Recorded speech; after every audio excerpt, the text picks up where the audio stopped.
भगवान श्री योगी राम सूरत कुमार की जय। सर्वं Yogi Ram Surat कुमारार्पणमस्तु।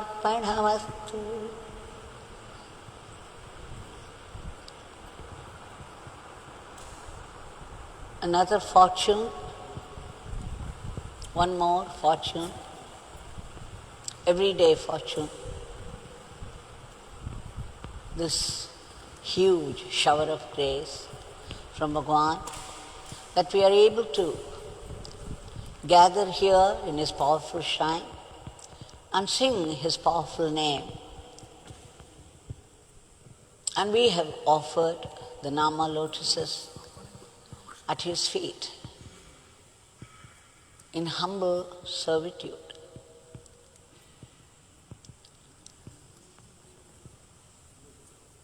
It has been a great blessing to be able to use the Sandhya Kal, the most auspicious time for puja,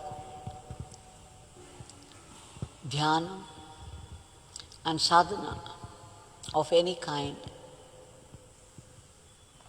which brings the extra powerful blessing of all the souls in worship.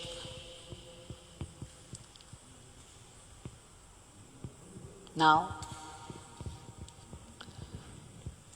again and again, we go through the teachings of Bhagwan. There may be many, many repetitions, but then they are meant to be repeated. The more you repeat a teaching of our Bhagwan, the more the essence gets in, it percolates. So repetition is power, and that's why they ask us to repeat the name. If you do not repeat the name, beware. Some negative thought you would pick up and repeat again and again, because the mind has the nature to repeat something that has affected it.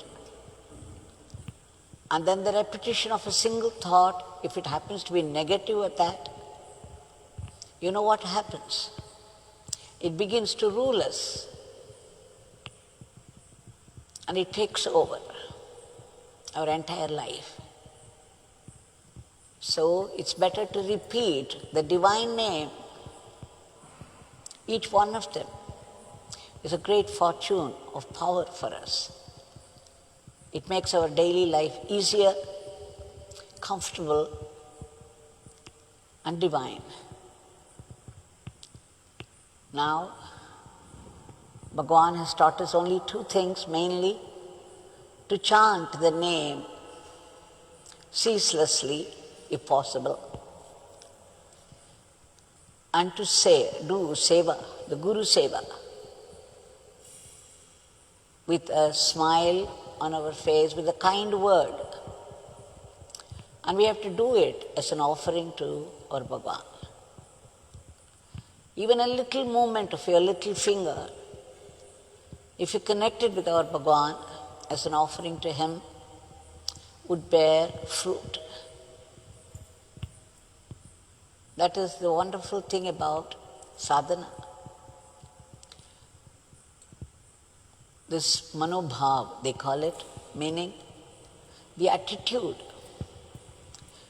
that we assume, practice, and make it natural for us at the end, is very, very important. A story of Sri Ramakrishna Paramahamsa comes to my mind. It's from Ramayana. After Sri Rama left for Vaikunta with his brothers, 3 kalpas have passed. Vibhishana, he got the boon to be Chiranjeevi, meaning ever living. So even after Ramayana, 3 kalpas, he ruled Sri Lanka. And one day, after so long a time, a kalpa is a very, very long time, unimaginably long.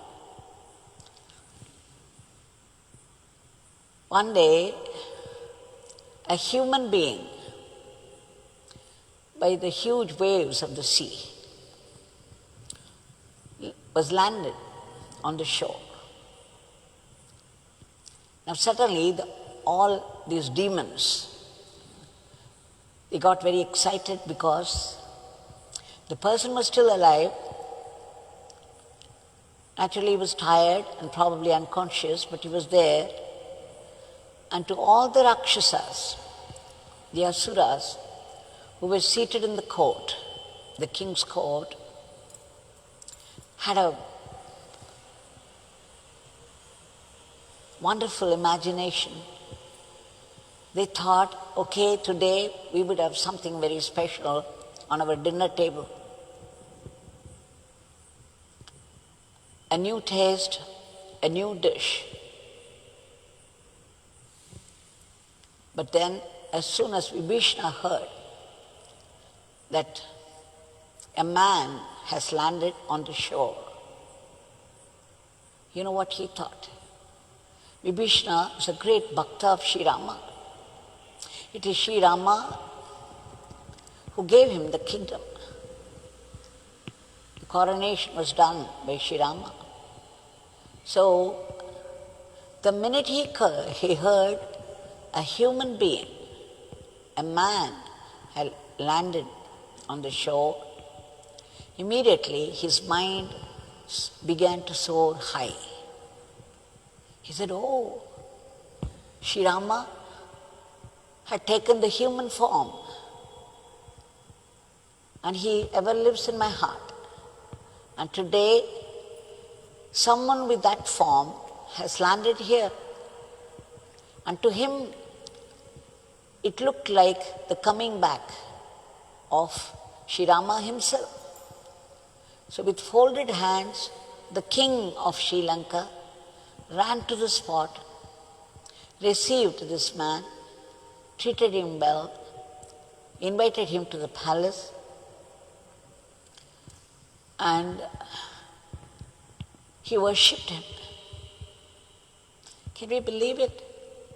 Such is the heart of a bhakta. Was he worshipping the man? He was worshipping Sri Rama himself in that form. And the worship would reach Sri Rama. To a high soul, everything is only God. That's the only way he could see a human form. Whereas all other Rakshasas could only think of their tasty food. The man would land as one of the dishes on their dinner table. Just see the difference in thinking. So a bhakta who is given to Nama chanting and seva would be able to see in course of time the divine presence in every form. He would be able to worship God in every form, in every creature. Remember what Bhagavan has said? The higher the interpretation that you put upon any happening, the closer you are to God. The closer, reversely, the closer you are to God, the higher will be your interpretation upon any happening in the world. So it all depends upon our perception. And perception should evolve as we proceed with the Nama chanting and the right kind of seva. Otherwise, if you don't practice this Nama chanting the proper way or the seva, there will be no transformation or very little transformation, that people begin to wonder why you have not changed at all. And they would begin to doubt the divine name itself, the divine seva. So it's a great responsibility for all of us who chant the name to transform or to try to transform. By chanting the name, you should become more and more sattvic. By doing seva, not everyone can be in an ashram to serve, but wherever you are, in your own household, whatever work you do for others, whatever seva you do for your others, you can consider it as seva to the Guru or God. It is only the attitude, the bhava, the feeling that matters. So let us all become Vibhishna. There is a saying in the dining hall, if you are so serious about God, if you want God so intensely, why would you accept the existence of anything else? Bhagavan asked me.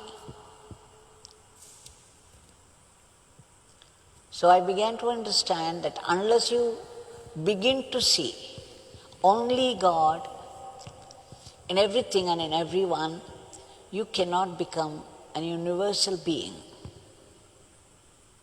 If you want to see Sri Rama, if you want to see Yogi Ram Sarit Kumar, in every creature, every being, and all that exists,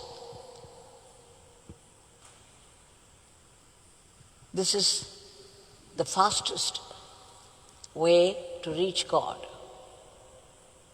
So do not accept anything else as other than God. This is what Bhagavan says.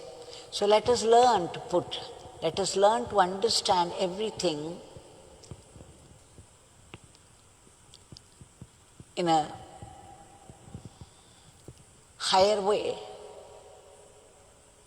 Try to give a higher interpretation to every happening. Sri Ramakrishna Paramahamsa, when he was going in a carriage one day on the streets, he saw a prostitute standing under a tree. And immediately he went into samadhi because the prostitute looked Parashakti to him. He could see only the Divine Mother even in a prostitute. And he went into samadhi. This is what Bhagavan means. If you are so serious about God, if you want God so intensely, why would you accept the existence of anything else? Why would you think this is Ganges and that is Gattar? Now, we do not know how many janmas it would take for us to reach this attitude, but in this janma, right now, we can still practice nama chanting intensely and as much as possible, and we can do every work in our daily life as seva to Bhagavan, as an offering to Bhagavan. Whether you work in a company or you cook in the household, if you consider it as seva to the Guru, seva to God, it becomes worship. The work becomes worship, and the fruit is enormous. So let us remember all that and continue chanting and begging Bhagavan. Let us make our today's prayer. Let's beg again and again, a million times, for His immediate divine intervention to free the entire humanity from the clutches of the viruses that affect both the body and the mind. It is killer fear, killer anger, killer jealousy, killer sorrow, killer tension. We know that they are as virulent as your corona. So let's pray, because that's all we can do to Bhagwan, to wipe out, to uproot all the negativities of the mind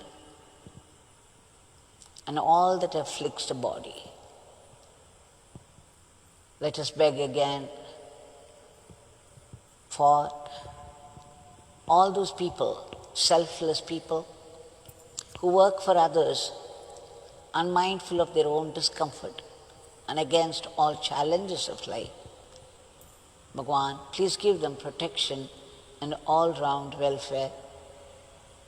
And let's beg Bhagwan for a boost to our economy and seek his blessings for incessant chanting of this divine, powerful name, knowing not a single nama goes waste. Every nama does its transforming work, but we have to cleanse our perception. Remember to put higher interpretation upon every happening. On the one hand, you keep chanting the nama. On the other hand, we go and fight with everybody, speak harsh words, hurt people. On the one hand, we do seva. On the other hand, we speak very cruelly at times, unmindful of the hurt it causes to people. And that would again develop only our anger. And in proportion, other negativities would also grow. So let's remember, beg for the right attitude to life. Let us become the best instruments in his hands, so that we could run our everyday life as an offering to him. And finally, let us seek that supreme grace, the ultimate blessing for complete transformation, complete purification, so that we could see only his vibrant presence, living presence, everywhere and everything, so that we could see all happenings of life, all happenings of the world as leelas willed by God,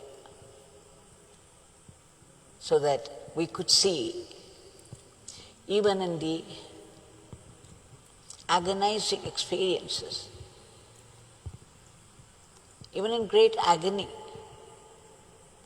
cruel suffering, his hidden grace, that blessing meant for our spiritual growth.